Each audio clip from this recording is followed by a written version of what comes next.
Good morning, everyone. It's Lee Henson, President and Founder of Agiledad, and it's time for today's episode of the Daily Stand-Up. So without any further ado, let's get started. It's Monday. It's time to kick off a new week.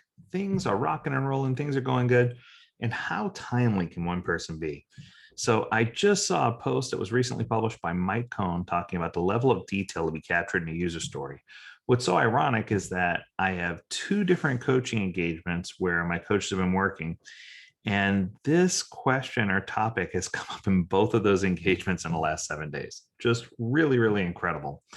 And I love where he took this. So I'm going to do a review of Mike's blog post. And obviously, it's going to be a good review, but I want to share some of the examples and some of the insight that he shared and kind of give you my take or my twist on what he has to say here. So here we go. He starts off with a scenario, and I love this. He said, I recently had groceries delivered. My order included apples. I requested Honeycrisp apples, and that's exactly what I got. I didn't specify the apple should have a diameter of exactly 3 inches. I didn't specify that the apple should be firm and not moldy. When placing the order, I had to provide a bit of detail as to the variety of apples and how many apples I'd like. Makes total sense. I had to provide just enough detail to ensure that I got what I wanted. If you think about this the same way you think of how a product owner behaves, this makes perfect sense. Because the product owner should be asking the team when they're building a new feature to provide a certain amount of detail, but you don't want to provide too little detail because you won't get what you want, but you don't want to go over the top providing too much detail. So it's about finding that balance, right? So here it is. Here's the breakdown. So the problem with too little detail, if you're trying to give too little detail, the team's going to use all kinds of valuable time asking 100,000 questions. Team members are not going to be able to think and ask questions. So they don't think they have time. They won't ask the right questions. They'll end up building something incorrect.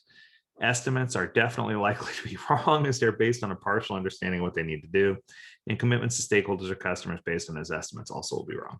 Totally true. One of the things that I tell people is you can give an estimate on a high level item, but know that the cone of uncertainty is a real thing, that the further you are from delivery of the end item, that the more uncertain you're going to be unless you iterate, right? So iteration here is something that's so incredibly important. But as bad as these problems can be, a team needs to be careful not to solve them by swinging to the exact opposite end of the pendulum. You hear me say this all the time. Sometimes when you're doing story writing, story mapping, journey mapping, empathy mapping, you'll find that you've identified the right persona, but you swing too hard to the persona, too hard to the other side, and you end up with too much detail. Now, a lot of people in the agile world say too much detail is kind of like an oxymoron. You can't be too rich or too thin or have too much detail in a backlog item. That's funny, Mike. Except it is possible to have too much detail, and I agree.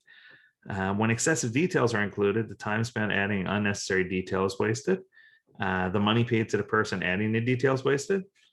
If I went to the grocery store, and I love this example, and I asked them to find me apples that were exactly 3 inches in diameter, it would have been a waste of my time and the shoppers, unless there were some rare circumstances that really required that precise measurement of the diameter. It would have been better for me to give a high level of exactly what I needed with enough detail that I get the right thing. I think that, what's even worse than wasted time and money is when people feel constrained based on the level of detail you give them, when it becomes a contract instead of a specification. If it's buy 5 apples, Honeycrisp variety, 3 inches in diameter, firm, no bruises, this, that. By the time you give a list of all these different requirements, the shopper, the person you send shopping for you, might spend hours just looking at apples and never get to the point where they retrieve the rest of your order, or your cold items may no longer be cold if they picked your cold item first, right? I think that, what happens in that scenario if the shopper gets there and they're not 5 apples that meet all the requirements? Is it okay to select a slightly larger last apple? What if there's one that's less firm? What if somebody randomly tossed another apple in a pile that wasn't Honeycrisp and they accidentally picked that one up by mistake, but it met all the same measurements? Would I prefer a larger apple without bruises, or an apple that's perfect in size with a small bruise? All of these things, are questions that still need to be answered. But the truth is, when you're talking about apples, this is trivial, right? It doesn't make a big, either way, it's not going to make or break anything. It's not going to change the way the world thinks. But when you're developing something complex in a system, and a team's provided a lengthy list of requirements that the story must fulfill, and that it must exactly meet these agendas or this requirement, teams resist deviating from anything when it's on the list, even if it makes building the feature impossible, right? So they're going to deviate, they're going to fail to deviate. They're going to just stick to the path. They're going to stick to the course. And if it's not called out, and they're not even going to agree to a definition of ready until you give them every ounce of detail. This is the problem. I think that, getting things right sized and getting things to the right level of detail, it talks to the definition of ready and the definition of done. How do we know when work's ready to be consumed? How do we know when work's ready to be called completed? And I think that in order to get it right, we have to come in with the understanding that it's unlikely a team's going to capture the exact right amount of detail in a product backlog right off the bat. They're going to need to massage it. They're going to need to iterate. They're going to need to get feedback. It's easier for team members to find the right amount when you start with too little. If you start with too much and then try to hone it back, it's not gonna, you're not gonna be able to pull in the reins, right? The better way to do this is start out with less detail and then build around the detail and iterate what you're trying to build. So if you know that you're not being wasteful, and you know that you're not going to have to get rid of things, and you're building things in a correct manner, it's going to help you to get to where you need to be. At the same time, I don't necessarily feel like you should be making a shopping list 6 months in advance. I know in 6 months from now, I'm probably going to have to buy eggs and maybe some milk, but I don't know that making the list 6 months in advance is necessary, right? I think that it's important for us to realize that things need to be timely as well. So I guess the counsel that Mike's trying to give here is to start with insufficient detail or just enough detail to get started. Because I think if you have the right amount of detail, then you can iterate on the requirements as you go. The second thing is to understand what the right amount of detail looks like. When a backlog items are included with the right amount of detail, team members feel as though they're able to finish the items in iteration comfortably, and that they have enough detail to not have to do too much rework of the things they need to do. There still might be iterations, but they don't feel like it's a waste.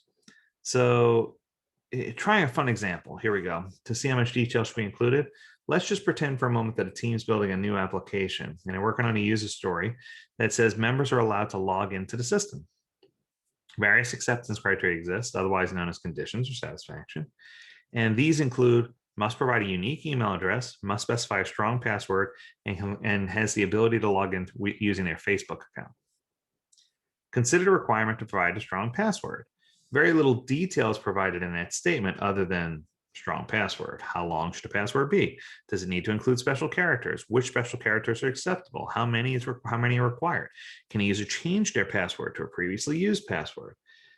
Team members who code and test this user story will need to know the answers to those questions, but they don't need to know those answers right now before they ever start building the story. That's something that they can iterate as they go. The answers can be uncovered after the team members begin working on a story. These details are added in the hour after the programmer and tester begin working on a story together. They'll go talk to the company's chief security officer with a short list of questions and return knowing the detailed answers that they need in order to successfully build a story. The key is that must specify a strong password is sufficient when a story is first written, but it needs to be more heavily vetted by the time it gets to understanding what constitutes a strong password, and that could be determined later. I love that example. It shows you an example of, hey, this is what I need to do, and I know what I need to do, and I can start down a path, but I'm not going to stumble and fall right out of the blocks. The second one was logging in through Facebook or using Facebook. Another acceptance criteria for our login story said that the user should be able to log into a Facebook account. This is an example of providing too much detail too early. When a login story was first written, it would have been better to state that users can log in using social media accounts other than specifying Facebook, because now they might want to use their Gmail login or their LinkedIn login to log in. So I guess what I'm trying to say is that's an example of too much detail. So there you go. I guess in summary, When you include the right amount of detail in a product backlog, the items become a strong indicator that the team and the product owner have grasped what it means to be agile, that they're on the same page, that they have good communication skills, that they can talk to each other. And everyone's going to realize that adding the right amount of detail will bring us to conclusions faster. It'll bring us to right decision-making techniques, and it'll help us to understand exactly where we should be going and how these things should be built. So I hope you get it. There are some keys there that are really, really important to be successful. I hope that you can pull it all together. Mike, excellent job on the blog post. Absolutely love it. Highly recommend you read it. It's on Mountain Goat Software. It's in their blog section. And the title of the blog is What Level of Detail Should Be Captured in a User Story? As always, we encourage you to visit agiledad.com where you can learn more about this topic and many others. And if you have an idea for an episode for the Daily Stand-Up Podcast, let us know. We'd love to hear your ideas and we'd love to get you on. As always, we encourage you to stay healthy, stay well, and stay agile, my friends. Until next time, do take care.